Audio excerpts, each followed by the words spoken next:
Bom, pessoal, confesso que eu dei uma mudadinha na minha apresentação. Eu ontem, vendo a apresentação da Mônica e de outras pessoas, eu pensei que eu deveria apresentar um pouco do meu trabalho. Eu ia falar da profissão de letrista, né, como gerir uma profissão de letrista, mas eu percebi que vocês são muito mais designers do que letristas. Então, eu resolvi dar uma passada pelo meu trabalho, mostrar também. Eu adorei a palestra da Mônica ontem, eu mostrei na vida dela. Eu falei, puta, cadê as fotos da minha vida? Não tem. Mas eu aqui queria mostrar um pouco disso. Eu sou o Felipe Grimaldi, eles me chamam de Chora Photoshop atualmente, como nos lugares as pessoas me chamam de Chora Photoshop. Cara, eu comecei a minha vida como designer gráfico, eu me formei em 2005, cara, na Belas Artes. Naquela época era uma faculdade de desenho industrial. O desenho industrial na época visava para o design gráfico coisas físicas, a mídia física. Então a gente desenvolvia identidades visuais, tipografias para serem impressas. A gente tinha as brochuras, os papéis timbrados, os cartões de visita, os guias de identidade visual impressos e tal. E com o tempo, hoje em dia, a gente foi indo para cada vez para a mídia digital. E todas as nossas entregas hoje em dia são digitais, né? Então, por mais que a gente faça coisa na mão, o pincel, esse mate aí, o finalzinho disso vai ser digital. A pessoa que faz uma cerâmica, no final das contas, ela vai tirar uma foto para colocar no Instagram, então a saída final ela é sempre digital. E isso faz com que, por mais que a gente meta a mão nas coisas, a gente tem que caminhar para o digital, e o digital tem que ser o nosso amigo. Então, eu comecei lá em 2005 a fazer identidades visuais mais focadas em um processo manual, né? Vou até botar aqui para isso. Eu fui design gráfico. A partir da faculdade, eu montei uma agência junto com meus amigos, que a gente chama de Eu Agência, né? Sabe, Eu Agência, CNPJ. Se chamava Simlogo. O estúdio Simlogo durou por quase 12 anos, uma empresa de design com animação, com foco em técnicas manuais. Então, na época em que o boom era Photoshop e o Illustrator, a gente focava em técnicas manuais, recorte de papel, stop motion, tipografias manuais. E isso deu para a gente um lugar no mercado, principalmente de São Paulo, que eram pessoas que queriam designers atacando com a mão também, não só digitais, né? Então, durante todo esse processo, desde 2010 até hoje, eu sou esse designer misto, né? Não sou uma pessoa tão técnica digitalmente como o Álvaro, mas eu tenho as minhas ferramentas para chegar no digital, né? Então, depois de todo esse tempo, de 2005 a quase 2013, a gente resolveu desistir da agência de design, porque naquela época a relação com as agências de publicidade era uma coisa muito desgastante, era uma época que as pessoas varavam à noite para trabalhar. São Paulo tem essa característica do mercado ser uma coisa doentia, e as pessoas que entregavam e trabalhavam mais tinham mais lugar no mercado. A gente teve um trabalho que foi um pesadelo na nossa vida, que era uma grande final de ano de uma agência. Eles deram para a gente fez um grande filme, e no começo do ano mudou o atendimento da agência e os caras jogaram o filme fora. Pô, um filme de quase R$200 mil, 25 animadores, eles falaram, a gente não precisa mais disso, jogou. Isso fez com que a equipe inteira quisesse desistir daquilo. Então a gente desistiu de ser uma equipe com 25 pessoas, que dá muito trabalho. A gente às vezes tem nessa cabeça de começar uma agência com os nossos amigos de 5 e um dia ser 100, mas pensem que a responsabilidade de ter 100 pessoas embaixo de você pode te deixar doente na cabeça. Então, a gente conseguiu desistir no meio do caminho e a gente transformou um lugar que a gente tinha de agência de design numa galeria de arte. Isso porque as pessoas que trabalhavam ali nos 10 anos tinham as suas características. Opa, acho que está aqui. Não voltou.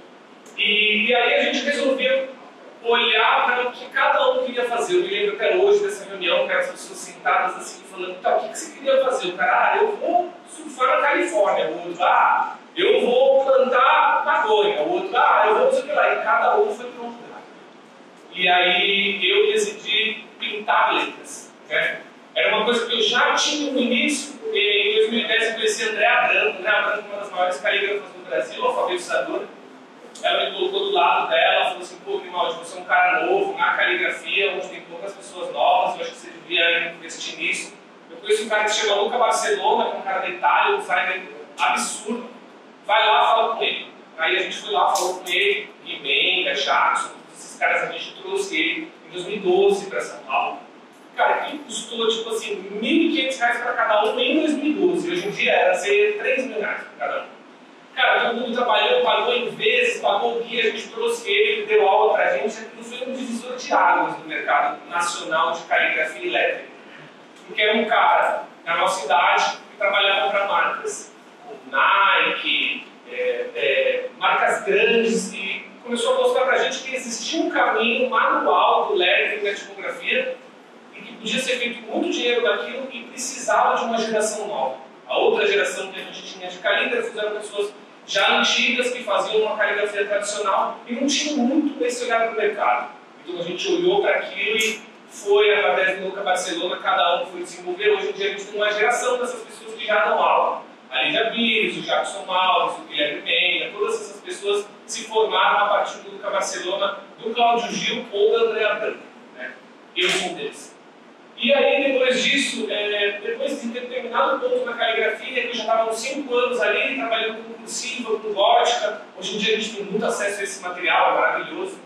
Tipo, eu me sinto também responsável de ter conseguido gerar um pouco desse material.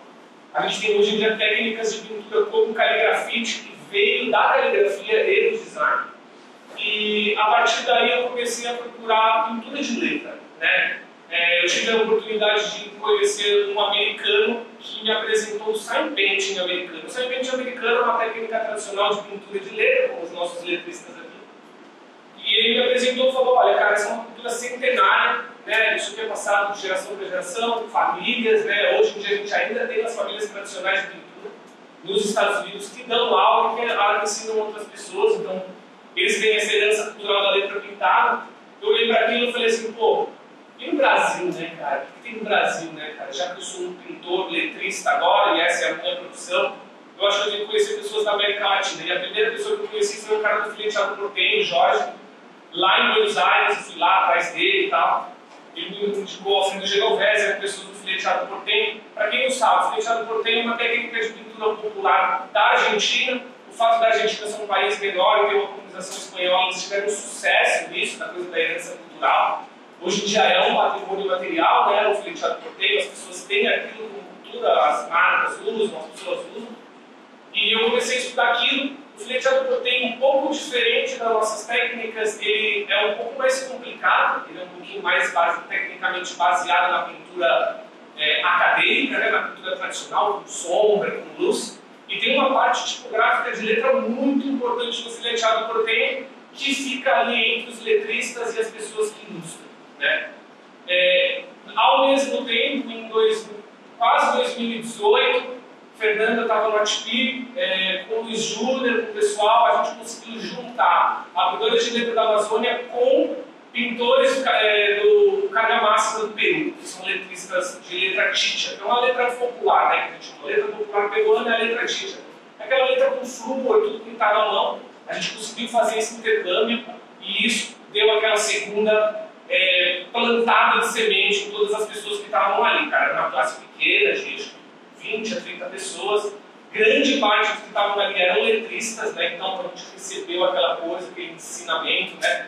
O ensinamento popular, as sabedorias populares, elas são ensinadas de passo a passo, né? De pessoa para pessoa, de mestre para mestre, e assim por diante a gente foi passando entre si. E a gente percebeu com o tempo que existia um inventário popular latino-americano. O que isso significa? Que as culturas populares de cada país da América Latina se comunicam muito similarmente, né? E a gente percebeu que a maioria das coisas eram através dos meios de locomoção.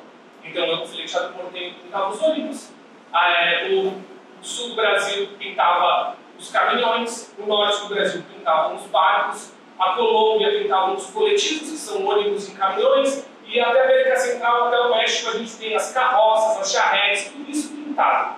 E isso faz parte da nossa cultura nacional. Existe um inventário de elementos que são o asterisco, né? Eles falando ontem do asterisco da Tati, que é um objeto tipográfico.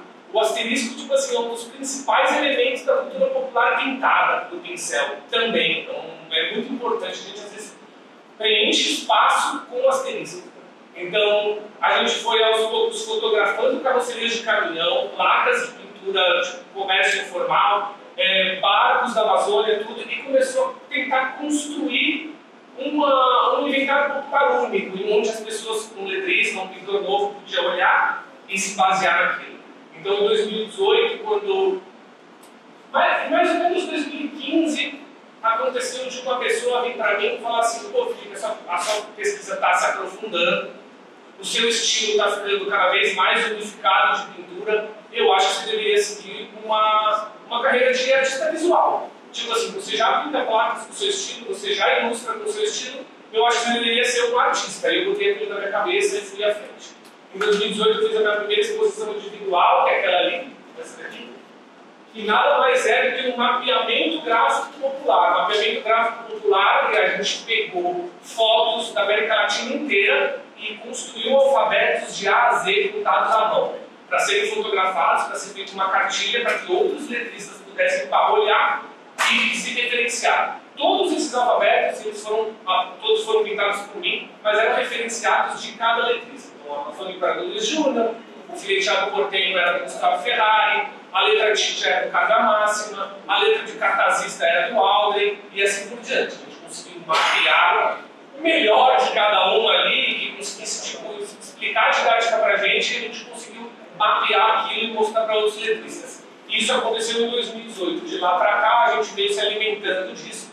Hoje em dia, a gente tem uma geração nova de letristas populares, principalmente em São Paulo. A gente teve o ensino no Sesc Pompeia nos últimos 8 anos. No meio desse período, eu percebi que eu deveria fazer um resgate da profissão de letrista. A profissão de letrista no Brasil, ela era uma profissão muito nobre, como um alfaiate, e ela começou a declinar por causa do aparecimento das máquinas de grande formato e de recorte de vinil. Então, uma placa custava R$100 para fazer e agora custava 20 se você imprimisse um banner. Então, os letristas foram lá, largaram os pincéis, compraram uma máquina financiada e começaram a imprimir. Isso nos lugares das grandes metrópoles, né? A gente foi percebendo que o letrismo popular foi ficando cada vez mais periférico e cada vez mais interiorano, porque todas as metrópoles tinham a possibilidade de comprar máquinas e se comunicar, e as pessoas do interior não. Então, a gente tinha que ir cada vez mais para dentro para enxergar as referências, né? Elas estão sumindo com o tempo. E com o ensinamento da profissão de letrista, a nova geração, que são vocês, que começaram a pintar nos últimos 5, 6 anos, começaram a tomar lugar nessa segunda geração de letristas, que são pessoas que atendem a empresas. Atendem a empresas, clientes e tudo mais.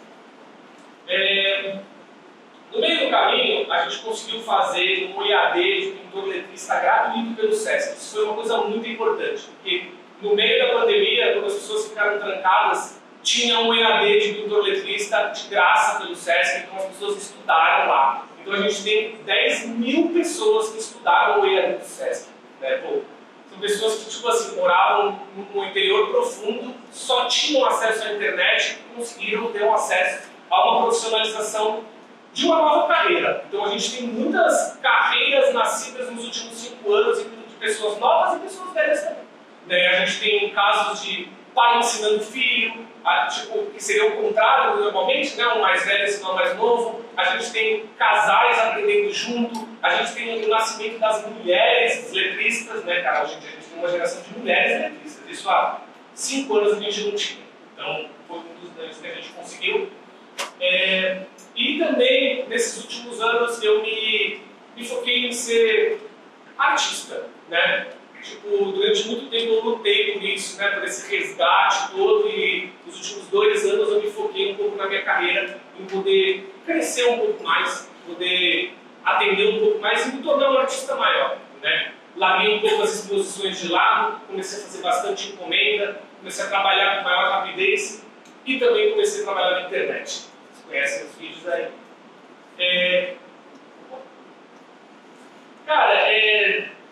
Durante todo esse processo, eu fui saindo cada vez mais do digital, batendo o pé mesmo, de não querendo fazer parte daquilo.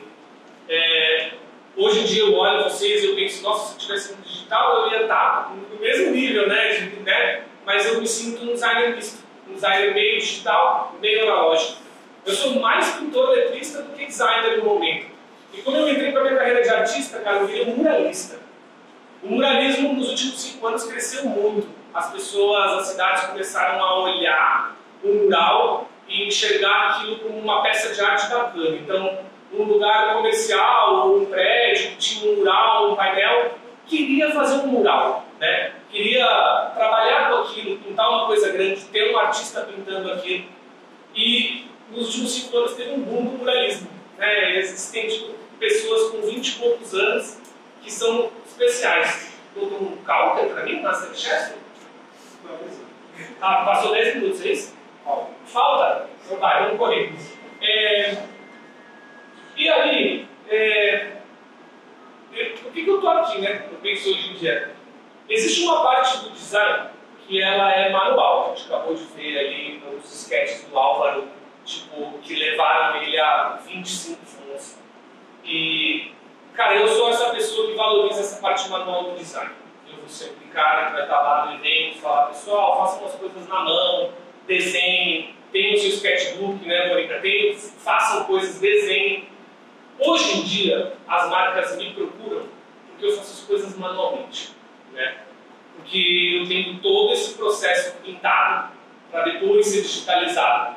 E no meio do processo, há uns 5 anos atrás, as marcas foram percebendo que humanizar o processo era uma coisa mais rica. O que significava? Colocar uma pessoa no meio do caminho. Se era um designer trabalhando ou se era um pintor, não importava, mas precisava aparecer a pessoa. Então as marcas começaram a valorizar as pessoas. Falaram, olha, pô, muito massa você fazendo o design da minha marca. Então você, Mônica, vai assinar o design da minha marca. E isso acontecia. E as pessoas começaram a valorizar cada vez mais o design feito por uma pessoa. As agências, que me desculpem, sofreram muito com isso, porque a gente começou a atuar mais individualmente. Né? As marcas me procuravam direto, falavam, Felipe, olha, a gente queria muito que você participasse manualmente desse processo.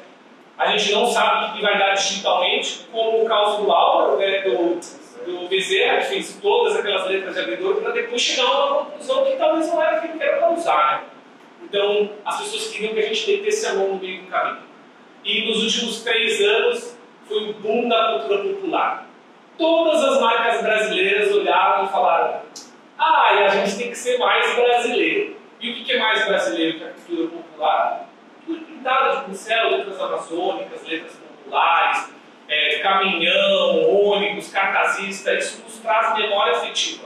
As marcas falaram, pô, a gente precisa da memória afetiva brasileira para a nossa marca. E começou a entrar todos esses signos. Os cartazistas começaram a ser procurados, os letristas, as pessoas que faziam identidade visual parte manualmente, e começaram a ser procuradas. Tipo, hoje em dia você vê a minha geração e ela é procurada porque ela faz as coisas à mão. Essa geração do Jackson, da Lígia, do Limeira, toda essa galera que pinta e faz letra à mão, eles são procurados para fazer coisas manualmente. Né? Então aqui eu virei da lista. Né? A maior parte do meu trabalho são encomendas que as pessoas querem o meu estilo empregado daquilo, elas não querem nenhum pingo de digital, elas querem uma coisa na casa delas, que seja uma coisa 100% pintada à mão por uma pessoa. Então, nos últimos anos eu vivi muito nisso aqui, de misturar o estilo latino-americano que compunha a minha pesquisa popular. Né? E aí veio a parte do design. Quando as pessoas perceberam que eu era um artista visual, que era também designer, as marcas me ligavam e falavam assim, pô, Grimaldi, eu tenho uma campanha aqui da Stone para vender maquininha, eu queria 3 cartazes de supermercado. Nossa, 3 cartazes de supermercado? Sim, a gente quer 3 cartazes de supermercado para se comunicar mais com as pessoas, porque o nosso público são comerciantes de classe B e C que tem que comprar uma maquininha. Então, a galera ia lá, né? Imagina, isso é Boticário, aqui tem uma luzinha, né? Aqui. Isso aqui é Boticário, isso aqui é Stone, isso aqui é dia tipo Belém, tremendo. Stone, quebrando tabu, isso aqui é Estúdio Mall. Isso aqui é uma identidade visual, então começou a acontecer assim. A galera contratava a gente para fazer os elementos da identidade visual todos à mão. O cara falava assim, ó, eu quero balãozinho, eu quero manchinha atrás, eu quero de A a Z feito de pincel atômico, né, o pincel de escrita, e isso começou a acontecer, começou a aparecer identidades visuais inteiras feitas à mão, depois digitalizadas para serem trabalhadas mais tecnicamente. Né? Então, isso aconteceu nos últimos 3 anos, o interesse pelo cartaz brasileiro. O cartaz brasileiro é o cartaz do mercado. Tipo, se você entra num mercado e você vê em cartaz, sei lá, frango, frango escrito e um frango engraçadinho, aquilo te conecta, né? Isso se chama memória afetiva que você viu a vida inteira. Quando você chega no McDonald's e McDonald's, você não sente a mesma coisa. Né? Quando você faz o frango igual, você vai estar impresso e tal. Então, as pessoas começaram a perceber que a cultura popular servia muito de comunicação. Então, as marcas começaram a se abrir para aquilo. Cara, outra coisa que me acontece muito são letreiros e logotipos feitos à mão. Tipo, isso foi uma coisa que a gente teve que esculpir durante o tempo, porque todo mundo sabe que pintar uma coisa, digitalizar e utilizar isso, desdobrar e tudo mais, que é uma dificuldade muito grande, tem aumento, né, tem diminuição e tal. E começou a aparecer logotipos inteiros pintados, que a gente pensava, como o redesign foi ficando uma coisa cada vez mais comum e cada vez mais curta, a cada período de 5 anos as marcas mudavam, a pessoa faz um logotipo hoje em dia porque ela sabe que daqui a 5 anos ela vai mudar. Então, às vezes, ela escolhe, né, ser o mais ousada num tempo de design e falar, ó, durante esses próximos 5 anos a gente vai se comunicar popularmente como é o caso da Natura. Né? Então, aqui a gente tem Casa de Francisca, que é uma casa de show famosa em São Paulo. Isso aqui é um logo de casamento. É legal, pessoal, o logo de casamento dá dinheiro. Copa Larissa. Isso aqui, ó, foi o lançamento do Zé Carioca, de 80 anos, né? O Zé Carioca tipo, foi relançado pela Disney. Artista, Zeca Pagodinho, hein, pessoal? Zeca Pagodinho, cerveja, Réveillon. Isso aqui é um gin famoso, que tem uma identidade inteira feita manualmente, né? E é isso aí por diante, né? Entre outras, né? O processo disso aqui é igual, a gente precisa de um logo, um letreiro, né? A gente foi tirando a palavra de logo, porque o logotipo tem um outro estudo, né? A gente foi jogando para letreiro. Ah, então você quer um letreiro? Porque as pessoas às vezes pegavam o letreiro e desdobravam aquele letreiro em outras coisas, né? Servia designers com a gente chama de KV, né? Os key visuals, né? Faziam um único negócio e faziam um letreiro, faziam elementos, faziam um monte de coisa, fundo, escala cromática, falavam, pô, designers, e os caras metiam bala. E isso funcionou muito nos últimos anos, né?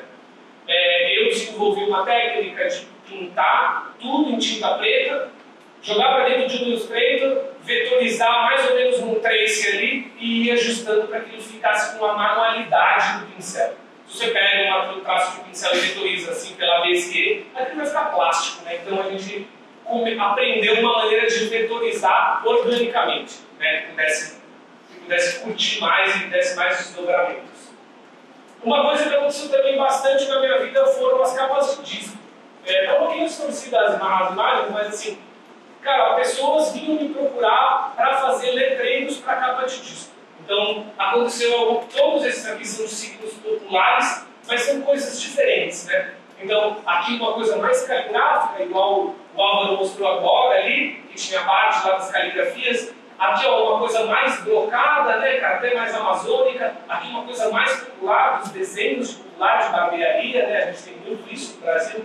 A pintura popular. Aqui só um letreiro por cima de foto. Tudo isso aqui são letras de pincel. São todas as coisas feitas à mão que foram digitalizadas. Às vezes os clientes querem que nem toque naquilo. Tipo, escaneie e deixe como está. Textura da madeira, textura do papel. Às vezes só deletar o fundo já é suficiente. E tem pessoas que querem desdobrar aquilo vetorialmente, que dá um trabalhinho a mais. Então, a gente foi se adaptando a isso. Né? Tem mais? Tá. Cara, aí, 1 ano e meio atrás, quase 2, eu tive a ideia de fazer vídeos de letristas, reagindo a letristas dos meus amigos e fazendo piada deles. Tipo, tá fazendo isso, tá fazendo aquilo, tal, não sei o que lá. Lá pelo 5º, 6º vídeo, aquilo viralizou. E a pessoa que tinha sido reagida, ela ganhou milhares de seguidores. E eu percebi que talvez aquilo fosse uma ferramenta de comunicação de nós, artistas, letristas, designers, para o mundo. As pessoas que fazem coisas manualmente, não são conhecidas, para o mundo. Eu comecei a contemplar vários tipos de letrista, artesãos, artistas. Hoje em dia a gente tem o pessoal da arte de rua, do grafite, do muralismo. E a gente faz análises desses vídeos. E nos últimos 2 anos, essas análises ensinaram para as pessoas processos artísticos. Né? A gente tem casos, por exemplo, de cartazistas que tinha 500 seguidores e a pessoa agora tem 100 mil seguidores. Ela já tem a carreira dela, ela já faz conteúdo na internet. E esse é um processo natural para todas as nossas carreiras. Todas as nossas carreiras, elas dependem dessa produção de conteúdo. A gente, hoje em dia, infelizmente, é obrigado a fazer isso.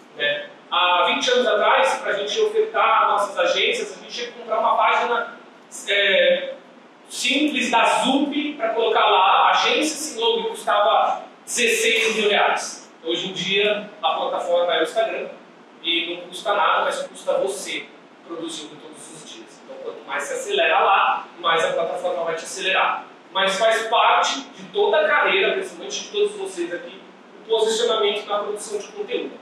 Tipo assim, se você é um designer que não produz conteúdo, não mostra o seu processo, não mostra o seu portfólio, ninguém vai conhecer você. A gente tem muito uma profissão que cresce assim, desesperadamente no mercado, e a produção de conteúdo das empresas demanda um designer sem parar. Sem parar. Então, hoje em dia, aquele cara que quer fazer a motion 10 anos atrás, o cara é essencial hoje em dia na carreira de alguém. Isso pode ser uma influencer. Às vezes uma influencer ela tem 5 funcionários lá. Um que edita, um que faz motion, um que faz design, e essas pessoas ganham bastante dinheiro, às vezes mais do que dentro de uma agência, dentro de um CLT. Então, a produção de conteúdo é uma realidade para nós. Eu hoje em dia enxergo isso para mim como uma ferramenta. Eu tive um pouco de sorte, foi um pouco orgânico esse crescimento, assim. Traz coisas muito positivas, como traz coisas muito ruins também. Né? A gente tem a nossa exposição, traz de volta a sapatada. Né? Então, se você erra ou faz alguma coisa errada, aquilo vem uma onda para cima de você. Então, a minha dica para vocês é tomem cuidado com a internet, com a produção de conteúdo. Né? É um território complicado, se você pisa fora, vai doer, vai machucar, né? As pessoas vão te xingar, e eu acho que isso faz parte da gente. Né? Para finalizar, hoje em dia eu dou aulas no SESC, dou aulas pelo Brasil inteiro, palestras tal, sobre a cultura popular. Eu acho que se todo mundo tiver interesse em aprender a pintar letra e tudo mais, a gente tem o nosso curso do SESC lá gratuito, online. Pô, põe lá o curso, escuta, vê os documentários, fala sobre todos os mapeamentos, né, que tem no Brasil, fala sobre os livros que a gente tem, todas as coisas. Dá para ir lá e se informar bastante sobre isso. Acho que é um lugar legal para a gente saber. Um dia vai chegar um briefing no colo de vocês que vai ser um briefing popular, para se comunicar com esse inventário popular. Principalmente a galera aqui do norte que tem essa comunicação. E é bom saber. É bom saber de onde vem, como se faz, né, as pessoas que estão envolvidas, quem são os mestres. Isso é muito importante. E é isso. Deu certinho? 30 minutos? É isso. Obrigado, gente.